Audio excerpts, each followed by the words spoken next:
Eu conheço essa cara e não tô gostando nadinha disso. Eu sei que você não é um bom perdedor. Salve Tela-Tracker, sejam muito bem-vindos para mais um vídeo sobre Star Trek Discovery, desta vez com o 7º episódio da temporada, But to Connect.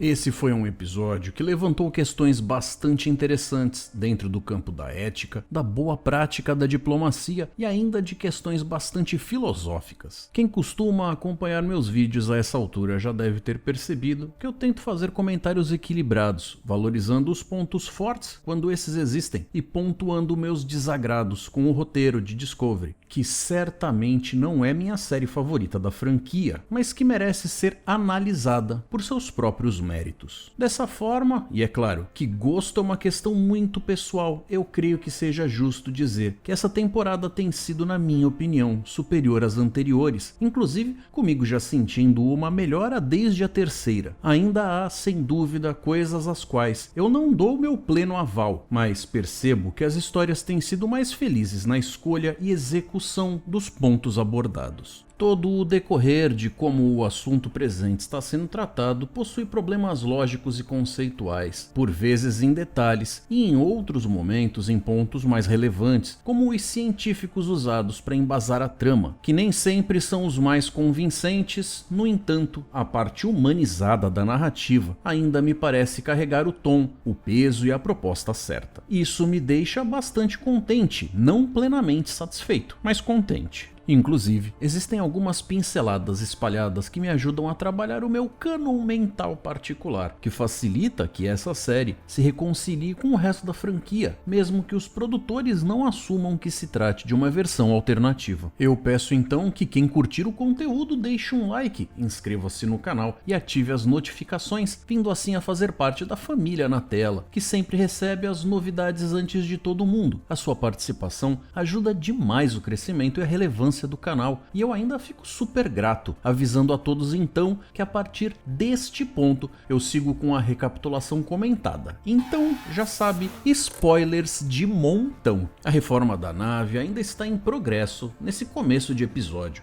Na engenharia, onde nunca mostraram o núcleo de dobra, diga-se de passagem, Adira e Stamets estão explorando junto com Zora os dados conseguidos dentro do espaço nulo do episódio anterior, a possível origem da espécie desconhecida 10C, supostamente responsável pelo artefato gerador do DMA, usando as pistas sobre as partículas da barreira galáctica como referência. É curioso como o roteiro tem lidado com a construção da tal solução para o problema escolhido como pano de fundo da temporada. Esse é o 6º episódio e o desenvolvimento pareceu vir a passos de tartaruga até aqui, uma pequena descoberta para cá, outra para lá, mas muita pressuposição espalhada junto com as tais evidências, de forma bastante questionáveis e até ingênuas por partes dos personagens. Eu sinto como se a escolha de algo de escopo tão grande estivesse forçando uma resolução que, se é que tem algum sentido, é devido aos diálogos expositivos e não à lógica da situação propriamente dita. Outro algo curioso é a revelação de que representantes dos 4 quadrantes estão vindo se reunir para tratar do assunto. Quem são esses representantes? Qual o seu grau de autoridade? Como eles têm comunicação rápida o suficiente? O que eles podem fazer para ajudar? Como se locomovem? Já que por causa da queima, até pouquíssimo tempo atrás ninguém viajava direito para lugar nenhum. Nesse ponto do episódio eu tenho tantas perguntas. A Voyager da época é citada, mas aparentemente o seu sistema computacional, com 1000 anos de avanço, não é páreo para a quantidade inacreditável de informações contidas na esfera de dados do século 23. Uma frase interessante da Michael: concentrar-se nas coisas que se pode controlar, o brinquedo do gato e não no gato, me soou como uma dica de algo que esteja por vir. De volta à engenharia, ela e Book recebem notícias e Zora explica. Ela tem as coordenadas da espécie responsável pelo DMA. Ok? Lembra todo aquele papo sobre Zora estar desenvolvendo um alto nível de consciência e criando um comportamento baseado em emoções. Pois é, isso significa que ela, enquanto entidade, também resolveu exercitar o seu livre-arbítrio e o direito à escolha, fazendo assim o que julga ser certo e ético. Ou seja, como Zora sabe que se ela entregar a informação para a Capitã, eles vão tentar encontrar a tal espécie, e isso é super perigoso, ela decide não entregar a informação. Beleza, o simples fato de ela ter conseguido chegar na informação eu vou deixar pra lá, até porque é como enxugar gelo. Você pode usar argumentos para dizer o quanto isso não faz muito sentido nas circunstâncias, ou achar que, por se tratar de um mundo com acesso a tanta ciência e tecnologia fora do nosso dia a dia, isso seja fácil de engolir. Então eu vou me concentrar no seguinte: você tem um computador mega cabuloso que, ao se fundir com uma entidade que existe há milênios e acumula inexplicavelmente uma quantidade sobrenatural, metaforicamente falando, de informações sobre os eventos galácticos, ultrapassa as limitações de hardware e se eleva como uma espécie nova de vida senciente. Até aí, show, beleza, classe A, super sci-fi. Mas veja, o problema ético e prático de se ter um computador que é responsável pelo funcionamento da nave, que tem vontade própria e é capaz de fazer birra, isso, meus amigos, do meu ponto de vista, é Discovery apresentando um elemento narrativo super interessante e com um alto potencial dramático, que foi construído em cima de uma base não lá muito sólida, o que me deixa com um gosto agridoce na boca.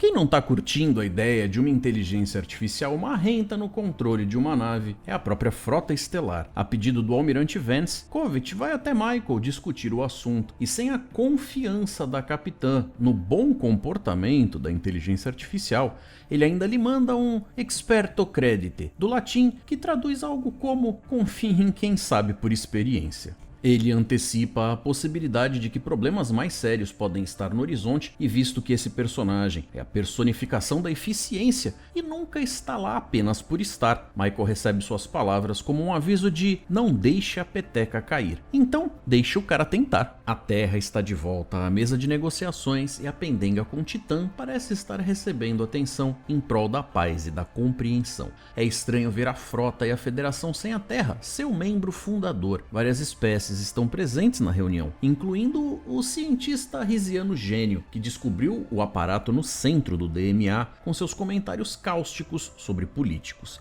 A conversa dele com o Book se mantém ambígua como no outro episódio. A câmera dá uma inclinadinha e a gente vê que a quantidade de participantes na reunião é realmente enorme, se estendendo por vários andares. Já parou para pensar que em uma galáxia tão gigante, tudo de relevante que tem acontecido parece estar rolando por essas partes? Origem do problema e as soluções. Acho que a gente deve estar bem famoso. Cada um parece ter uma ideia diferente de como lidar com a ameaça. Uns querem partir pra porrada, outros querem investigar melhor, e tem até a patotinha de cima do muro. Existe ali alguma evidência de intenção ou malícia? Uma abordagem pacífica e em alinhamento com os princípios de primeiro contato parecem ser a coisa mais lógica a se fazer, segundo um dos representantes de Ni'Var. E os diálogos seguem. É a vez do papo entre Saru e Kovic. O Kelpiano tem uma visão delicada e mais otimista sobre a questão de Zora. Já Kovic segue um caminho mais pragmático. Stamets chega chegando, pede um abraço em grupo e deixa todo mundo, inclusive o Culber, com cara de bolinho. E é evidente que ele quer alcançar algo com isso. Mas o que? O mistério dura 1 segundo e meio. Kovic entende que ele quer evitar que a inteligência artificial participe da conversa, já que prevê que o papo pode não ser lá muito do seu agrado, e segue defendendo a transparência no processo. Stamets está tão assustado quanto eu em relação ao quanto a situação pode acabar em uma pilha gigante de porcaria fumegante. O fato da Discovery ter pulado quase 1000 anos para o futuro foi por causa de outra AI descontrolada, ironicamente chamada de controle. E é claro que isso não vai ser tratado de forma leviana, né? A introdução de tecnologia do século 32 pode ter acelerado o processo que fez por Zora o que ela está se tornando. lembrando. E que bom que pelo menos o Covid se lembra que a tecnologia se desenvolveu bastante ao longo desses séculos. Existe a possibilidade de Zora até poder escolher a sua nova forma, caso seja obrigada a ser removida dos sistemas da nave. E já que ninguém tem noção do que é espaço reservado nessa nave, Adira e Gray saem entrando na sala para falar em defesa de Zora. Mas a própria não parece interessada. Para jogar ainda mais lenha na fogueira, a AI oferece de livre e espontânea vontade um encontro no meio do caminho, já que fazer parte da nave é o como ela entende a sua natureza e não tem interesse de migrar para outra forma qualquer, entregando assim uma espécie de botão de cancelamento que expurgaria a sua consciência do sistema em caso de algum sinal de rebeldia potencialmente danosa de sua parte. O que, se ela não estiver mentindo, seria como entregar uma forma da tripulação literalmente matá-la caso se sinta ameaçada. Tá bom pra você? E só pra não dizer que eu não fiz o comentário nesse vídeo de hoje, isso aí tem a ver com Calypso, beleza? A reunião dos representantes prossegue, e é o carinha borboleta quem os lembra de que foi a Federação quem lhe trouxe a noção de que não é preciso temer o desconhecido. O papo tá bom, bem Trek e tal, mas aí chega o Tarka para lembrar a galera do problema em si, o DMA, e onde ninguém conseguiu progresso nenhum, porque francamente o roteiro não deu essa brecha.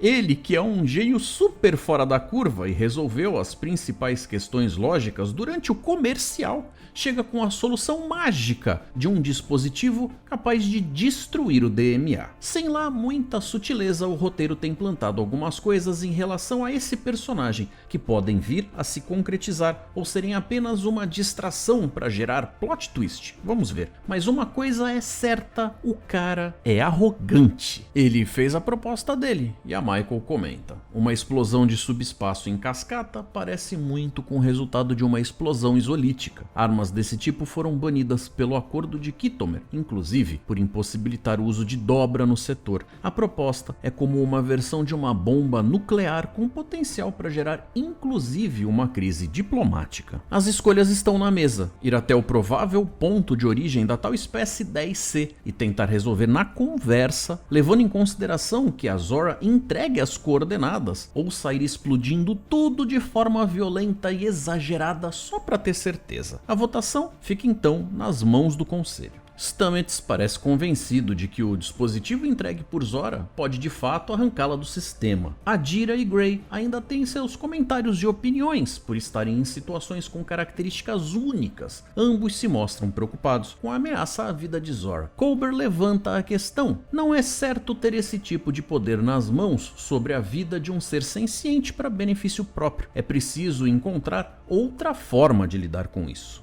Zora, nesse ponto, já ultrapassou em muito a programação original do sistema operacional nativo da nave quando de sua construção. Suas intenções parecem de fato benevolentes e ainda assim, o fato de que possa fazer escolhas tão cheias de repercussões é assustador para eles, o que recai sobre a questão da confiança. Book e Michael tocam no assunto dos Klingons, que na administração Kurtzman ainda não foram vistos em versão live action, além do tempo das primeiras temporadas de Discovery, lá no século 23. Ele está inclusive bastante frustrado por eles terem os meios de neutralizar o DMA e a possibilidade de não fazerem isso. A presidente se coloca por obrigação no caminho da imparcialidade quanto à questão. No entanto, danadamente encoraja Michael a interferir, pesando a balança em prol da decisão diplomática, o que por si só abre toda uma lista de questões éticas. O episódio está abarrotado de elementos super ricos de discussão e comentários super relevantes. Minha esperança é a de que essas coisas não se percam no caminho. E lá vai o Book falar com a galera, afinal ele representa Kuei-Jan, e seu discurso é emotivo e carrega o pedido e o chamado à ação. Mas será que é o certo? Mas alguém quer falar, hein? A presidente só aguardando e meio a contragosto lá vai a Michael. Ou não, porque a cena corta para outra patotinha. É pausa dramática que chama. Toda a análise das entranhas digitais da evolução da Zora, na qual eles estão tentando de fato compreender o como é possível que ela se comporte da forma que o faz, beira a tecnobaboseira abstrata. No entanto, tentando ser justo com os roteiristas, eu não sei como seria possível dar uma explicação cabível do ponto de vista técnico, já que se trata de uma tecnologia sem padrão ou parâmetro de comparação. A explicação e a carga narrativa devem ser entregues mesmo que nem tudo faça o maior sentido do ponto de vista técnico. Talvez a melhor opção fosse não entrar em tantos detalhes e partir para uma linha menos escrutinável, com resultados aos quais a audiência não tivesse lá muito como apontar o dedo. Mas é o que temos, vamos em frente. Ela sonha, e isso aparentemente não é algo ordinário. A cena toda, na verdade, foi bastante redundante e não alcançou o objetivo pretendido. Nós já entendemos que a Zora é um ser único. O que segue é uma sobreposição de cenas entre o discurso da Michael e a aceitação de que essa, mais que inteligência artificial, possa ser confiada. É na verdade um paralelo, e confiança é o tema principal. E a correlação nem tenta ser sutil, com um meio que repetindo ou completando as frases do outro. Será que a Zora é capaz de exercer a mesma confiança que ela está pedindo da tripulação? Lembra lá no começo do vídeo aquele papo sobre o brinquedo do gato? Pois é, meus amigos, já estava plantado desde lá. Até porque sem as coordenadas nem adianta escolher o caminho da diplomacia. Então, é claro, tudo uma questão de tempo e de amaciar o computador. E a conversa acaba ficando entre Book e Michael, um espelho de opiniões opostas sendo rebatidas.